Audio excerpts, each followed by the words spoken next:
Have any battles been fought on the River Anduin? Have any battles been fought on the River Anduin? This question takes us into the heart of Middle-earth's geography and its military history, especially concerning Gondor. The River Anduin, often called the Great River, is the longest river in Middle-earth east of the Misty Mountains.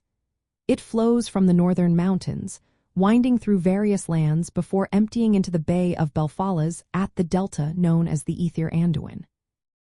Throughout the ages, this river has been a natural boundary and a vital route for travel and trade. While it may not be the site of large-scale battles, the River Anduin has played a significant role in several military events. Control of the river and its crossings often influence the outcomes of campaigns. One notable event is the Battle of the Pelennor Fields. During this battle, a fleet of ships sailed up the Anduin to the Harland, a port near Minas Tirith. Initially thought to be the navy of the Corsairs of Umbar, these ships were actually captured by Aragorn and his companions. The arrival of these ships was a turning point in the battle. When they unfurled the ancient banner of Gondor, it inspired Gondor's forces and demoralized Sauron's armies. The river was essential for bringing reinforcements and supplies, making control of the Anduin a decisive factor in this conflict. Earlier in the War of the Ring, the city of Osgiliath, which straddles the Anduin, was a contested area. This city saw repeated fighting between Gondor and Mordor. Control of the river crossings was a major objective for both sides. Losing Osgiliath meant losing control of the river, which allowed Mordor to move troops and supplies closer to Minas Tirith.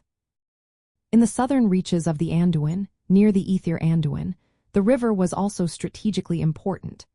During the War of the Ring, Gondor sent many of its fishermen to defend Minas Tirith, leaving the mouths of Anduin vulnerable to attack by the Corsairs of Umbar.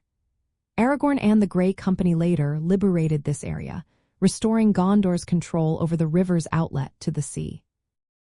While the River Anduin itself was not the site of a single massive battle, it was a critical factor in many military campaigns. Control of the river, its crossings, and its ports often determined victory or defeat. The strategic importance of the Anduin made it a focal point for both Gondor and its enemies throughout Middle-earth's history. The events surrounding the Anduin, especially during the War of the Ring, highlight its role as a lifeline and a battleground in the struggle for Gondor and all of Middle-earth.